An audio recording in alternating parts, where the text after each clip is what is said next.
ધોરણ 11 કોમર્સ વિષય નામના મૂળ તત્વો પ્રકરણ 2 વ્યવહારોની દ્વિઅસર અને ખાતાના પ્રકાર। તો સૌથી પહેલા વ્યવહાર કોને કહેવાય તો આપણે જોઈ ગયા છીએ, પણ અહીં આગળ ધંધાકીય વ્યવહાર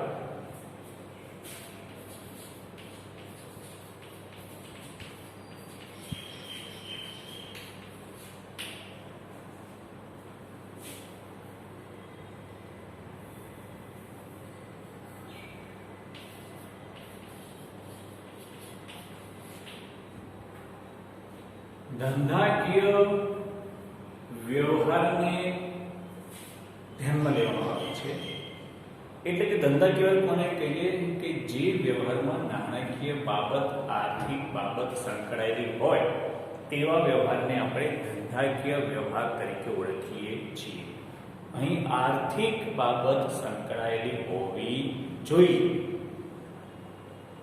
તો એને આપણે કહી શકીએ ધંધાકીય વ્યવહાર। એટલે કે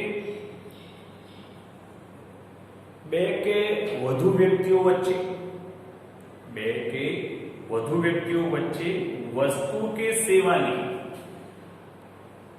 રોકડ કે ઉધારની આપ લે તેને કહેવાય ધંધાકીય વ્યવહાર।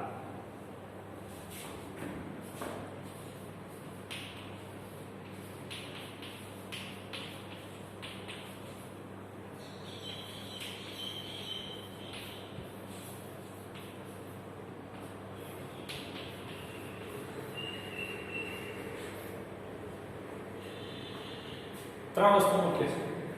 આ વસ્તુ કે સેવા, વસ્તુમાં માલ અને મિલકત બે વસ્તુ આવી જાય, અને સેવાની અંદર આપણે કર્મચારીની સેવા લઈએ છીએ, આપણે ઇલેક્ટ્રિકની સેવા લઈએ છીએ, વાહન વ્યવહારની લઈએ છીએ, બેંકની લઈએ છીએ, આ બધી સેવાઓ લઈએ છીએ।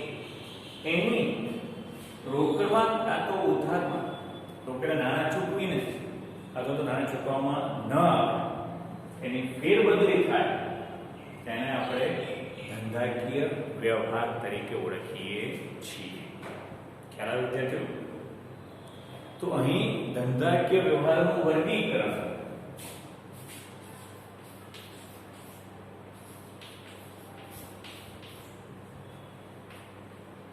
આ ધંધાકીય વ્યવહારોનું વર્ગીકરણ બે રીતે થાય છે।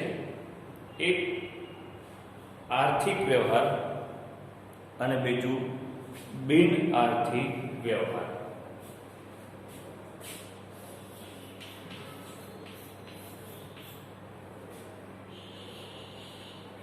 આર્થિક વર્ગીકરણ ધંધાની અંદર વ્યવહારો થાય છે અને બે ભાગમાં વહેંચી, એક આર્થિક વ્યવહાર અને બીજો બિન આર્થિક વ્યવહાર। તો અત્યારે આપણે આર્થિક વ્યવહાર વિશે જોઈએ।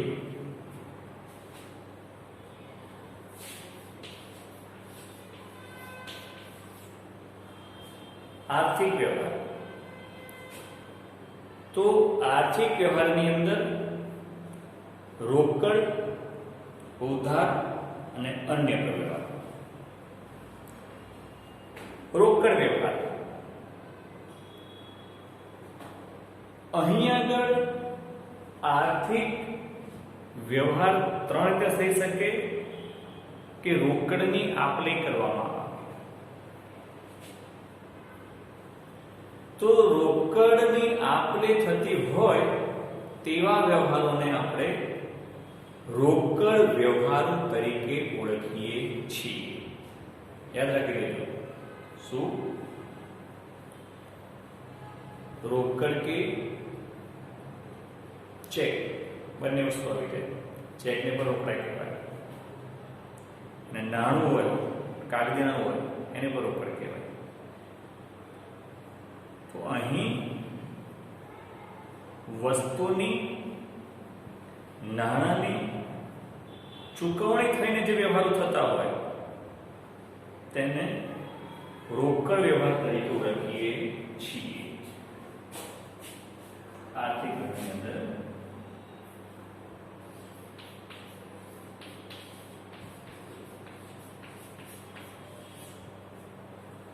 રોકડ વ્યવહાર એટલે કે રોકડની કે ચેકની ચૂકવણી કરવામાં આવે અને જે વ્યવહાર પૂરો કરવામાં આવે તેને આપણે રોકડ વ્યવહાર તરીકે ઓળખીએ છીએ. તો એની અંદર રોકડની અંદર પહેલો વ્યવહાર એ તો કે મિલકત સામે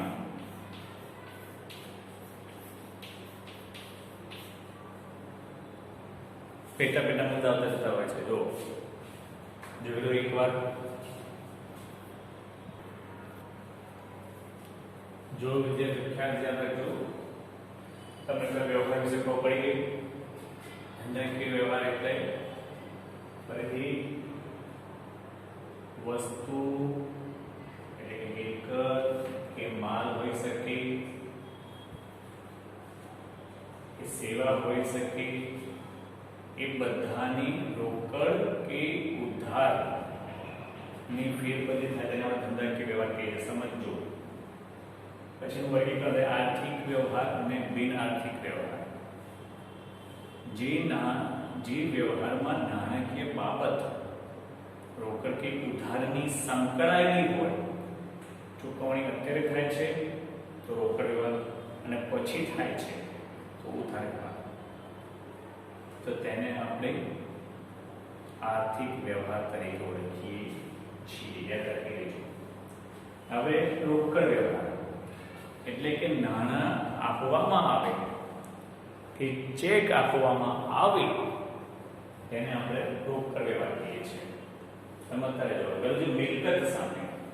મિલકત એટલે જમીન, મકાન, યંત્રો, ફર્નિચર, કોમ્પ્યુટર, ધંધો ચલાવવા માટેની કોઈ પણ એવી સામગ્રી જ્યારે મિલકત વિશે જોઈ ગયા છીએ. તો કોઈ મિલકત ખરીદવામાં આવે કે મિલકત વેચવામાં આવે અને તેની સામે નાણાંની ચૂકવણી કરવામાં આવે તો તેને કહેવાય છે મિલકત સામેનો રોકડ વ્યવહાર. રૂપિયા 1,00,000ની દુકાન ખરીદી. ખ્યાલ આવ્યો વિદ્યાર્થીઓ? મિલકત સામે રોકડનો વ્યવહાર. શું? રૂપિયા 1,00,000ની દુકાન ખરીદી.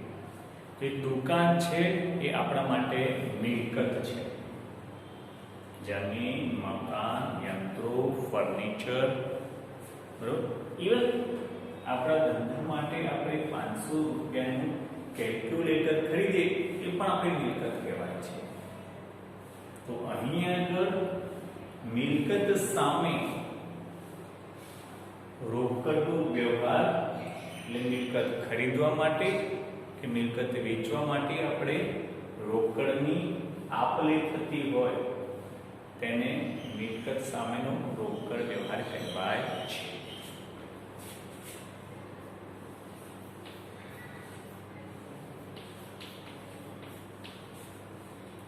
માલ સામે. મેં તમને કીધું છે આગળ માલ કોને કહેવાય, મિલકત કોને કહેવાય? જો ફરી યાદ રાખી લેજો. ધંધો ચલાવવા માટે અને ભવિષ્યમાં આપણને લાભ થાય તે માટે જે વસ્તુ લાંબો સમય ધંધામાં રહેવાની છે તેને આપણે મિલકત કહીએ છીએ. અને માલ એટલે જે વસ્તુનો વેપાર કરવામાં આવે છે. દાખલા તરીકે ફર્નિચરની દુકાન હોય તો ફર્નિચરની લે વેચ કરવામાં આવે તો ફર્નિચર એ માલ બને છે, માલ સામાન કહેવાય છે. ઇલેક્ટ્રિકની દુકાન હોય, ઇલેક્ટ્રોનિક્સની દુકાન હોય, ટીવી, ફ્રીજ, વોશિંગ મશીન, એસી, ઘરઘંટી, આ ઇલેક્ટ્રોનિક્સ આઇટમ છે. તો ઇલેક્ટ્રોનિક્સ આઇટમનો તમે વેપાર કરતા હો તો તમારા માટે ટીવી, ફ્રીજ, એસી, વોશિંગ મશીન, ઘરઘંટી એ બને છે તમારા માટે માલ સામાન. ખ્યાલ આવ્યો? તો અહીં આગળ આપણે માલની સામે રોકડનો વ્યવહાર કરીએ. રૂપિયા 5,000નો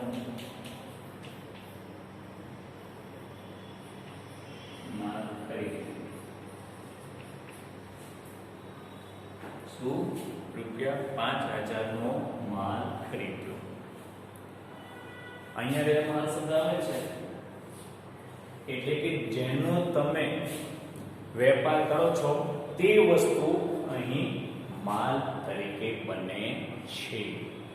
યાદ રાખીજો, મિલકત અને માલ બે વસ્તુ અલગ છે.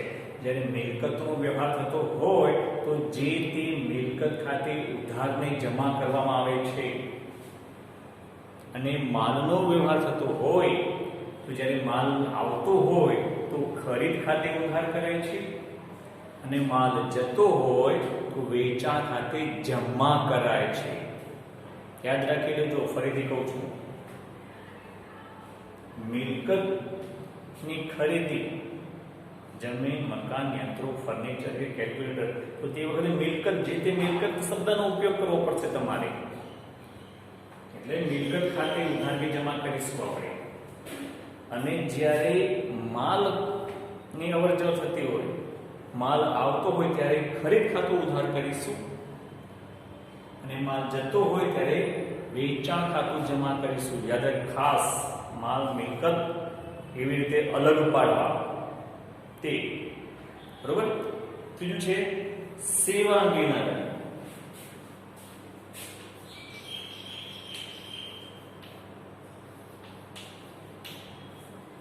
સેવા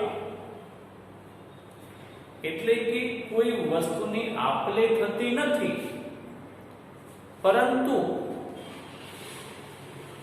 સગવડ મેળવવામાં આવે છે. દાખલા તરીકે આ પંખો ચાલુ છે, તો પંખો એ વસ્તુ છે, પરંતુ ચાલે છે કેવી રીતે? તો એને વીજળી પ્રાપ્ત થાય છે એટલા માટે એ ફરે છે. તો વીજળી આપણે જોઈ શકીએ છીએ ખરા? ના, વીજળી જોઈ શકાતી નથી. તો એ ઇલેક્ટ્રિકની સેવા આપણે પ્રાપ્ત કરી કહેવાય. તો અહીં આગળ આપણે આ ઇલેક્ટ્રિકની સેવા પ્રાપ્ત કરી છે, એની સામે દર 2 મહિનામાં લાઇટ બિલ ભરીએ છીએ. તો અહીં આપણે વીજળીની સેવા પ્રાપ્ત કરી, તો એ વખતે આપણે સેવા સામે રોકડની ચૂકવણી કરી એમ કહેવાય. તો રોકડ સામે સેવા. બરાબર.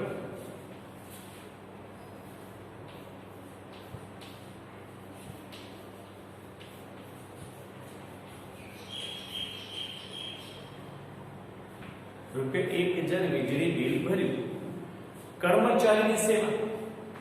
તો કર્મચારી આપણે ત્યાં કામ કરે છે, એ આપણને કોઈ વસ્તુ આપતો નથી, પરંતુ તે આપણે ત્યાં કામ કરે છે, તો એને આપણે પગાર ચૂકવીએ છીએ. તો એ આપણે કર્મચારીની સેવા લીધી કહેવાય.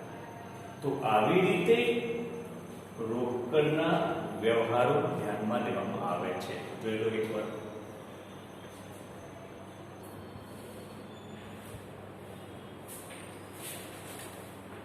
બરોબર મિત્રો. હવે જે દેવા લેણા હતા,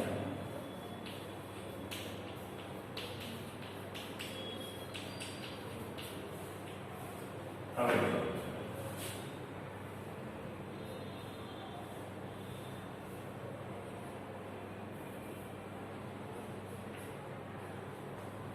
દેવા અને લેણા સામે રોકડનો વ્યવહાર, તો તે કેવો હોઈ શકે એ જોઈએ આપણે અહીંયા આગળ.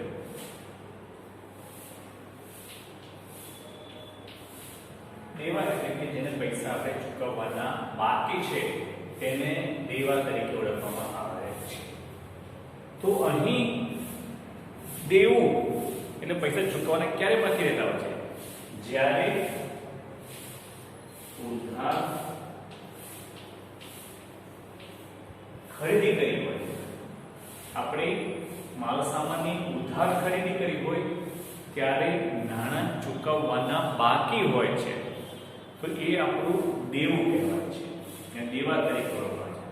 તો એ ભૂતકાળમાં આપણે માલ ખરીદ્યો હતો તેની આપણે અત્યારે રોકડેથી ચૂકવણી કરીએ છીએ, તો તેને દેવા સામેનો રોકડ વ્યવહાર કહીએ છીએ.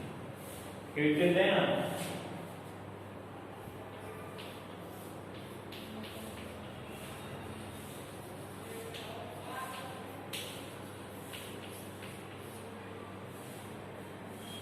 લેણ એટલે પૈસા લેવાના બાકી, મળવાની બાકી આવક. તો અહીં જ્યારે આપણે ઉધાર માલનું વેચાણ કર્યું હોય તો તેવા સમયે નાણાં લેવાના બાકી હોય છે. આ બંને સંજોગોમાં રોકડની આપલે મુલતવી રાખવામાં આવી હોય છે અને વર્તમાનમાં તેની આપલે થાય છે. અહીં આપણે ભૂતકાળમાં ઉધાર વેચાણ કર્યું એટલે આપણે રોકડ લેવાની બાકી હતી, જેને લેણા તરીકે ઓળખવામાં આવે છે, અને અત્યારે તે રકમ મળે છે તેને કહીએ છીએ આપણે લેણાની સામે રોકડ. તો દેવા અને લેણાની પતાવટ કરવા માટે પણ રોકડનો ઉપયોગ કરવામાં આવે છે. જોઈ લો એકવાર.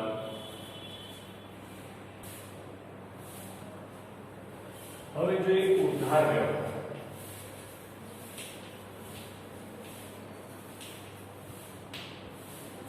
અહીં આગળ આપણે રોકડ વ્યવહાર જોયું, હવે જોઈએ છે ઉધાર વ્યવહાર. તો ઉધાર વ્યવહારની અંદર જ્યારે રોકડની ચૂકવણી મુલતવી રાખવામાં આવી હોય તેવા વ્યવહારને આપણે ઉધાર વ્યવહાર તરીકે ઓળખીએ છીએ. તો અહીં આગળ ઉધાર વ્યવહાર કરીએ ત્યારે દેવાદાર અને લેણદાર નો સંબંધ ઉદ્ભવે છે. તો દેવાદાર જ્યારે ઉધાર વેચાણ કરવાથી દેવાદાર સંબંધ ઉદ્ભવે છે અને ઉધાર ખરીદી કરવામાં આવે ત્યારે લેણદારનો સંબંધ ઉદ્ભવે છે. તે આ ઉધાર વ્યવહાર કહેવાય છે. તો આવા સંજોગોમાં નાણાંની ચૂકવણી મુલતવી રાખવામાં આવે છે. બરોબર. અહીં રોકડના વ્યવહારની અંદર નાણાંની ચૂકવણી થાય છે, જ્યારે આ ઉધાર વ્યવહારની અંદર નાણાંની ચૂકવણી થતી હોતી નથી. તો તે વખતે ઉધાર વ્યવહારની અંદર ખાસ યાદ રાખવાનું કે દેવાદાર અને લેણદારનો સંબંધ ઉદ્ભવે છે. તો જ્યારે કોઈની પાસે આપણે નાણાં લેવાના બાકી હોય, યાદ રાખેલી જોઈએ, જ્યારે કોઈની પાસે આપણે નાણાં લેવાના બાકી હોય ત્યારે દેવાદાર ઉદ્ભવે છે. દેવાદારને લેણું બરાબર દેવાદાર, લેણું બરાબર દેવાદાર, અને તેવો સંબંધ કેવો હોય છે? ઉધાર વેચાણ હોય ત્યારે. તેવી જ રીતે જ્યારે ઉધાર ખરીદી હોય ત્યારે દેવું ઉદ્ભવે છે. દેવું ઉધાર ખરીદી હોય ત્યારે દેવું એટલે કે જ્યારે આપણે ઉધારમાં ખરીદ્યો હોય ત્યારે નાણાંની ચૂકવણી બાકી રહેતી હોય છે. તેમજ કોઈ પણ સંજોગોમાં આપણે જ્યારે નાણાંની ચૂકવણી બાકી રહેતી હોય કે કોઈને રકમ ચૂકવવાની બાકી હોય તો તે આપણું દેવું કહેવાય છે. દેવું બરાબર લેણદાર. યાદ રાખી લેજો, આપણે વસ્તુ ખાસ રાખવાની છે. લેણું બરાબર દેવાદારો બરાબર ઉધાર વેચાણ, અને દેવું બરાબર લેણદારો બરાબર ઉધાર ખરીદી. તો અહીં આગળ આવા સંજોગોમાં મળવાની બાકી આવક અને અહીં આગળ ચૂકવવાની બાકી રકમ. લેણાના સંદર્ભની અંદર મળવાની કોઈ પણ જાતની બાકી આવક હોય તેને આપણે લેણું કહીએ છીએ, અને જ્યારે કોઈ પણ રકમ ચૂકવવાની બાકી હોય તેને આપણે દેવું કહીએ છીએ. તો આ બે વસ્તુ આપણે પાકા સવૈયાની અંદર મૂડીને દેવા બાજુ અને મિલકત અને લેણા બાજુ દર્શાવે છે. ત્યારબાદ અન્ય વ્યવહાર. અન્ય વ્યવહાર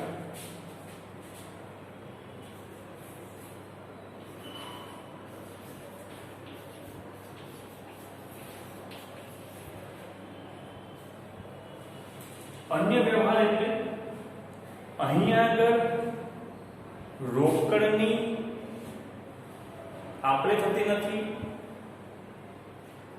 નાણાંની ચૂકવણી કે આવક થતી નથી, છતાં પણ વ્યવહાર બને છે. દાખલા તરીકે ઘસારો,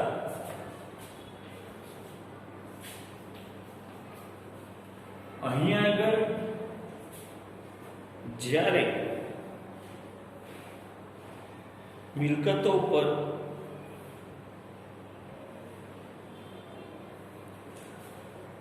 ઘસારો કરવામાં આવે તે વ્યવહારની અંદર ઘસારો ગણે છે ત્યારે મિલકતમાંથી તે કિંમત બાદ કરવામાં આવે છે. નફામાંથી આ રકમ ઓછી થાય છે પણ ક્યાંય તેની ચૂકવણી થતી હોતી નથી. જો નુકસાન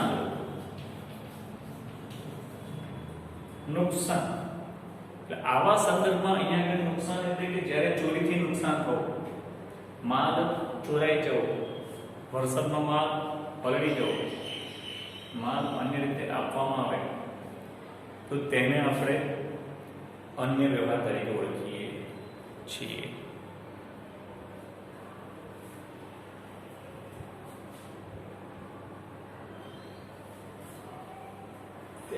તો આવી રીતે ધંધાકીય વ્યવહારોનું વર્ગીકરણ કરવામાં આવે છે. હવે જોઈએ આપણે આંતરિક વ્યવહાર અને બાહ્ય વ્યવહાર.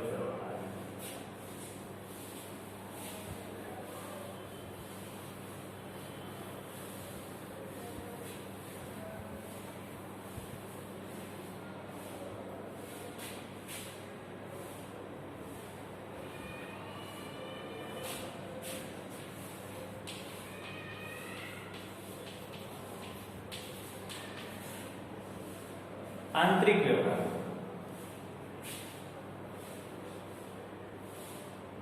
આંતરિક વ્યવહારની દ્રષ્ટિએ ધંધાનું વર્ગીકરણ જે હમણાં અન્ય વ્યવહાર કીધું તે મિલકતનો ઘસારો,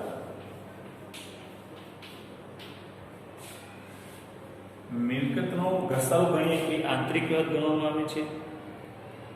તેમજ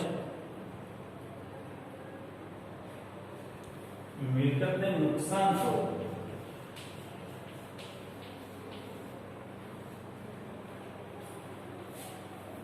મિલકતનું નુકસાન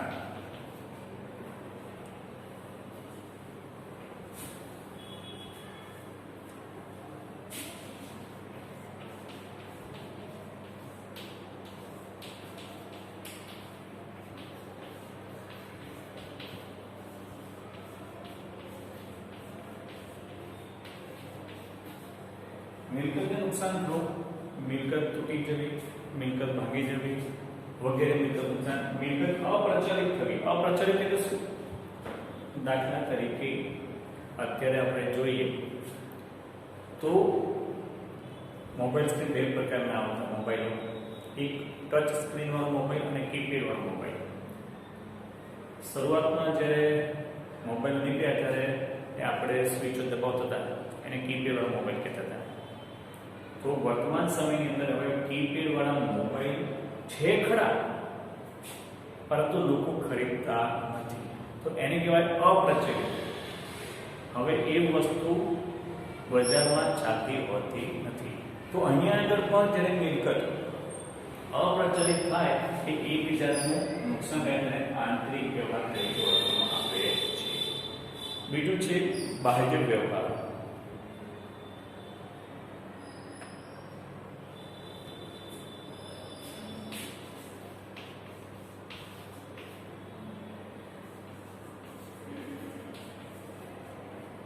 બાહ્ય વ્યવહાર એટલે કે ત્રાહિત પક્ષકાર સાથેના વ્યવહારને બાહ્ય વ્યવહાર તરીકે ઓળખવામાં આવે છે. ખરીદ, વેચાણ,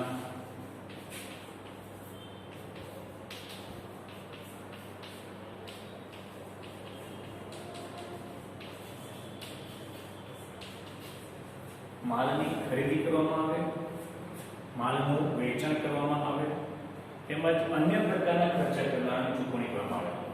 મજૂરી ચૂકવણી કરવામાં, લાઇટ બિલ ભરવામાં આવે, પગારના પૈસા ચૂકવવામાં આવે, કમિશન મળે, દલાલી મળે, ભાડું ચૂકવીએ, સ્ટેશનરી ખર્ચ, આ બધી ચૂકવણી છે એ બીજા પક્ષકારની સાથે, બાહ્ય પક્ષકારોની સાથેની છે. તો તેને આપણે બાહ્ય વ્યવહાર તરીકે ઓળખીએ છીએ. તો આવી રીતે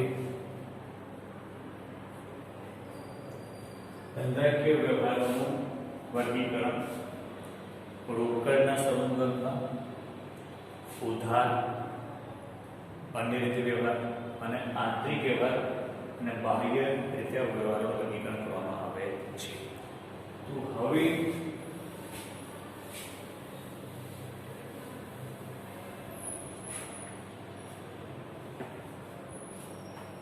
વ્યવહારોને બે રીતે ઓળખવાના, એક રોકડ વ્યવહાર અને ઉધાર વ્યવહાર.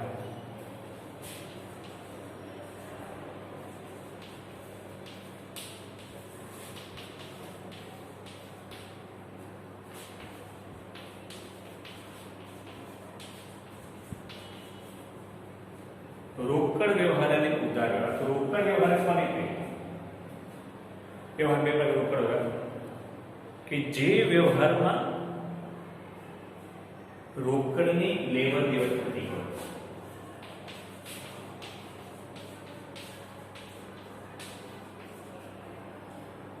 જે વ્યવહારમાં રોકડની આપ-લે થતી હોય, ₹5000 આપીને માલ ખરીદ્યો કે માલ વેચ્યો, તેને કે છે આપણે રોકડ વ્યવહાર. વ્યક્તિ ના નામની સાથે રોકડનો ઉલ્લેખ. વ્યક્તિનું નામ પણ લખેલું હોય અને રોકડની આપણે થઈ તે પણ કીધેલું હોય. ₹5000 નો માલ મહેશ પાસેથી રોકડેથી ખરીદ્યો, તો તેને પણ આપણે રોકડ વ્યવહાર કહીએ છીએ.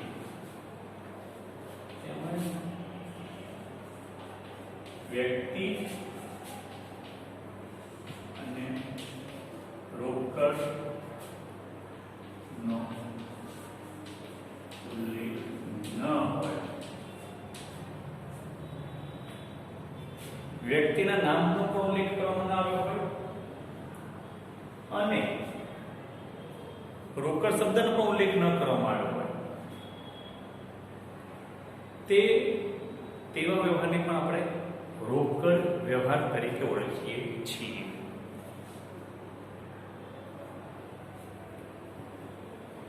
ત્યારબાદ ઉધાર વ્યવહાર.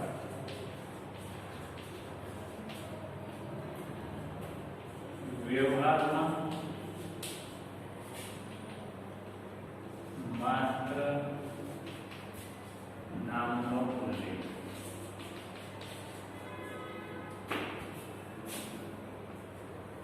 વ્યવહાર હોય માત્ર ₹5000 નો માલ મહેશ પાસેથી ખરીદ્યો, ₹5000 નો માલ મહેશને વેચ્યો, તો માત્ર વ્યક્તિના નામનો જ ઉલ્લેખ કર્યો હોય તો તેને આપણે ઉધાર વ્યવહાર તરીકે ઓળખીએ છીએ. તેમજ વ્યવહારમાં નામની સાથે ઉધાર